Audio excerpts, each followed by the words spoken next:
लवकरच श्रावण महिन्याला सुरुवात होत आहे आणि श्रावण महिना म्हटलं की अनेक प्रकारचे उपवास, व्रतवैकल्य, पूजाविधी, सणवार या सगळ्या गोष्टी आल्या। तर आजच्या व्हिडिओमध्ये मी तुम्हाला श्रावण महिना सुरू होण्यापूर्वी आपल्याला आपल्या घरामध्ये कोणकोणत्या गोष्टी कटाक्षाने पाळायच्या आहेत, तसेच श्रावणाला सुरुवात होण्यापूर्वी कोणत्या गोष्टी आपल्याला घरामध्ये करणे गरजेचे आहे, त्याचबरोबर कोणत्या नवीन वस्तू आपल्याला घ्यायला पाहिजेत जेणेकरून या वस्तू पूर्ण श्रावण महिनाभर उपयोगी पडतील आणि पूजेसाठी पण उपयोगी येतील। तसेच या श्रावण महिन्यात महिलांनी कोणत्या रंगाची साडी आणि बांगड्या चुकूनही घालायच्या नाहीत।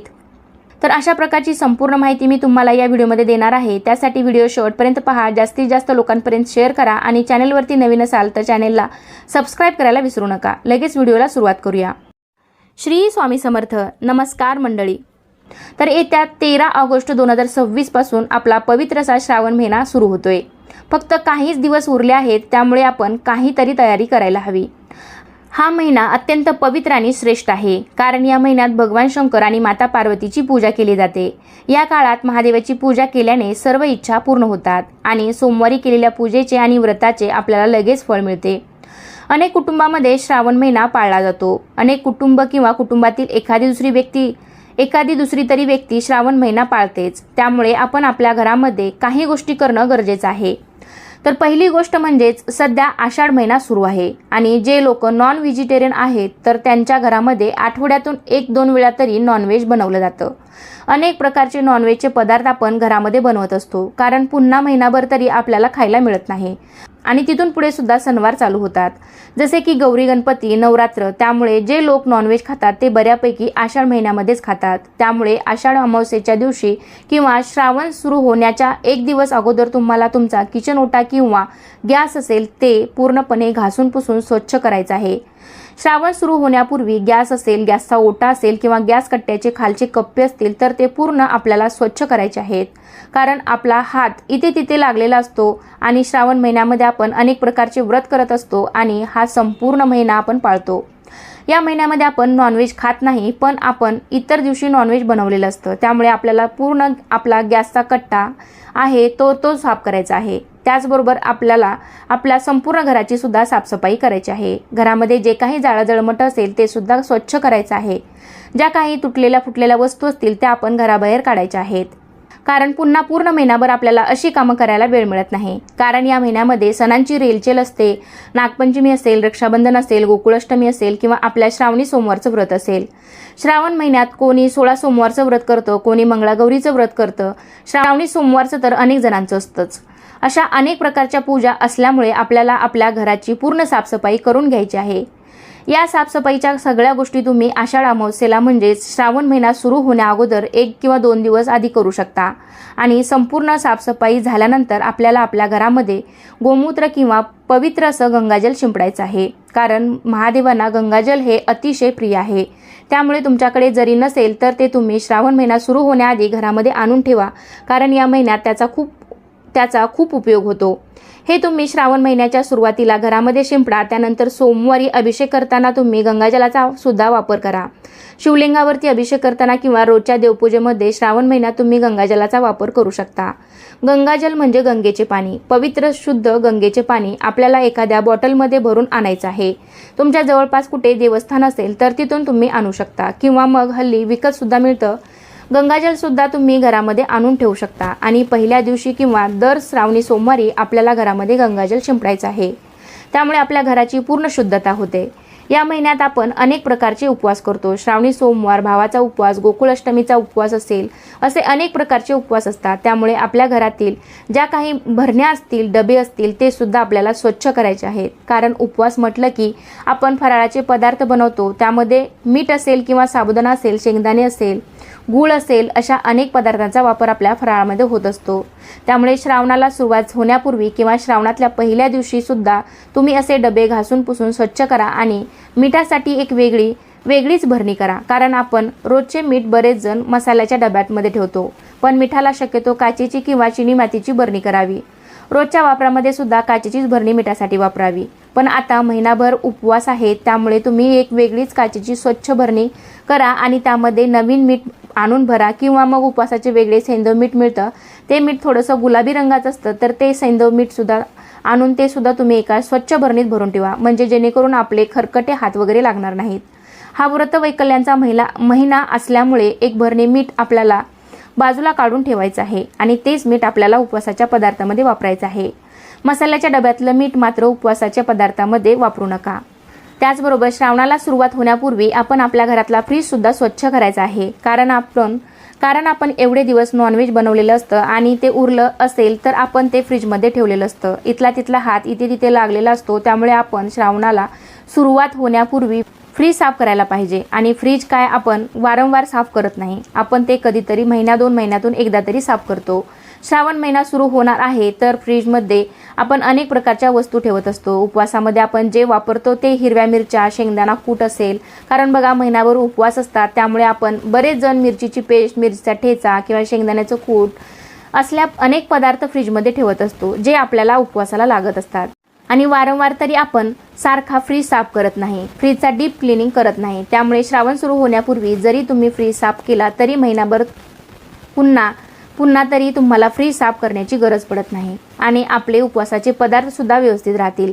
त्याचबरोबर ज्या घासलेल्या स्वच्छ धुतलेल्या भरण्या आहेत त्यामध्ये तुम्ही साबुदाणा एक्स्ट्राचा आणून ठेवा, शेंगदाणे आणून ठेवा किंवा ते भाजून ठेवा. त्या भरण्यामध्ये किंवा शेंगदाण्याचे लाडू तुम्ही बनवून ठेवू शकता. अशा प्रकारची जर तयारी करून ठेवली तर श्रावण महिन्यामध्ये तुमची ऐनवेळी गडबड होणार नाही. घरातली साफसफाई असेल, फराळाची तयारी असेल, जर तुम्ही 1-2 दिवस आधी अशा गोष्टी करून ठेवल्या तर तुमची गडबड होणार नाही. जे काही तुम्ही उपवासाला खात असाल, जे काही आधी आणून ठेवणं शक्य असेल तर ते तुम्ही आणून ठेवा. व्यवस्थित स्वच्छ करून घासून पुसून ठेवा, त्यामुळे तुम्हाला सोपे पडेल. त्याचबरोबर आपण या महिन्यामध्ये अनेक प्रकारच्या पूजा करत असतो, तर पूजेसाठी लागणारं साहित्य सुद्धा तुम्ही आणून ठेवू शकता. महादेवाच्या पूजेसाठी चंदन, भस्म, कापूर, धूप आणून ठेवा. तसेच पांढरे वस्त्र या वस्तू तुम्ही श्रावण चालू झाला की 1-2 दिवसांमध्ये पण आणू शकता किंवा 1-2 दिवस आधी आणल्या तरी चालतील. विशेष करून महादेवाची पूजा करताना पांढऱ्या रंगाचे कपडे घालावे, कारण महादेवांना पांढरा शुभ्र रंग अतिशय प्रिय आहे. पांढरा रंग घालून तुम्ही पूजा केल्याने महादेव प्रसन्न होतात. त्यामुळे तुमच्याकडे नसेल तर तुम्ही पांढऱ्या रंगाचे कपडे खरेदी पण करून घरामध्ये ठेवू शकता, कारण श्रावणी सोमवारी आपण विशेष करून महादेवाच्या मंदिरामध्ये पूजा, अभिषेक किंवा देवाचे दर्शन घेण्यासाठी जात असतो, तेव्हा तुम्ही पांढऱ्या रंगाचे कपडे घालून जाऊ शकता. महिलांनी पांढऱ्या रंगाची साडी आवर्जून नेसा. शक्य झालं तर या महिन्यात महिलांनी काळ्या रंगाची किंवा गडद डार्क रंगाच्या साड्या अजिबात नेसू नका. श्रावण महिन्यात पांढऱ्या रंगाच्या साड्या नेसा. महादेवांना पांढरा रंग अतिशय प्रिय आहे, त्यामुळे भोले शंकर आपल्यावरती लवकर प्रसन्न होतील. किंवा तुम्ही फक्त श्रावणी सोमवारी जरी पांढऱ्या रंगाची साडी नेसली तरी चालेल, मात्र संपूर्ण महिनाभर तुम्ही काळ्या रंगाचे वस्त्र घालू नका. आणि जरी पांढरा रंग घालायचा नसेल तर तुम्ही इतर हलक्या रंगाची साडी सुद्धा घालू शकता.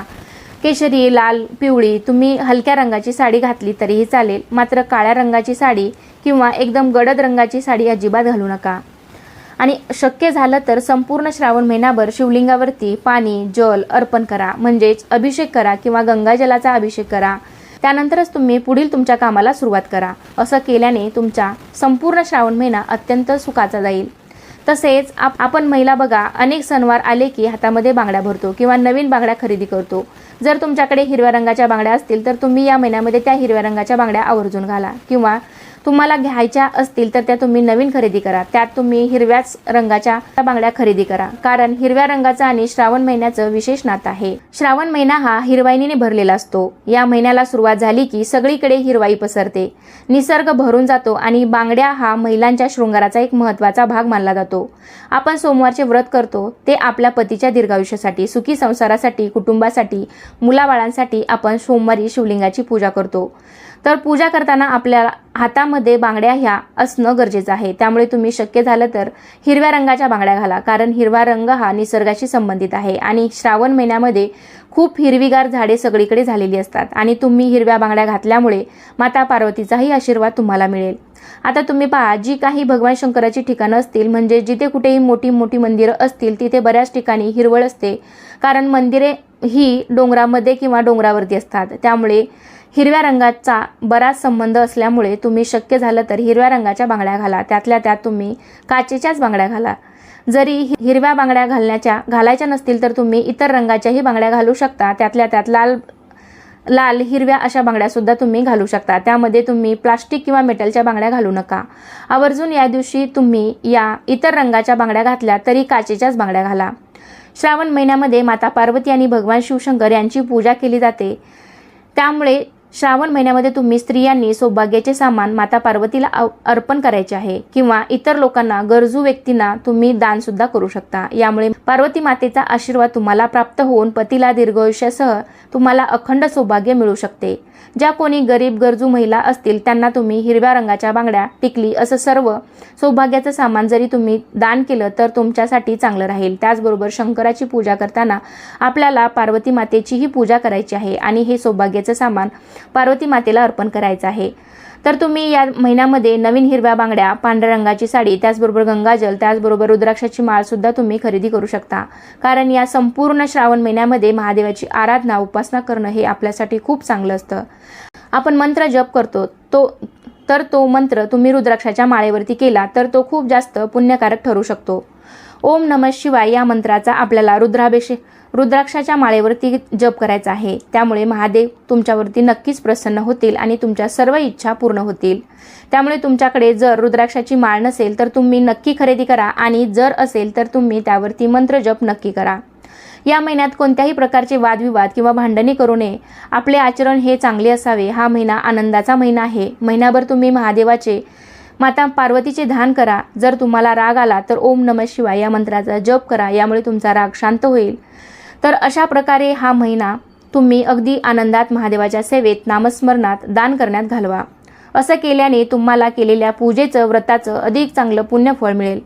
तर अशा प्रकारे तुम्हाला जमेल तेवढी साफसफाई असेल किंवा ज्या काही गोष्टी आणणं शक्य असेल त्या सर्व गोष्टी करा।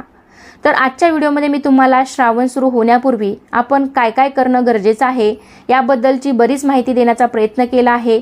कसा वाटला तुम्हाला आजचा व्हिडिओ मला नक्कीच सांगा। आवडला असेल तर लाईक करा, जास्तीत जास्त लोकांपर्यंत शेअर करा आणि असे छान छान व्हिडिओज पाहण्यासाठी आजच आपल्या चॅनलला सबस्क्राईब करा। धन्यवाद। श्री स्वामी समर्थ।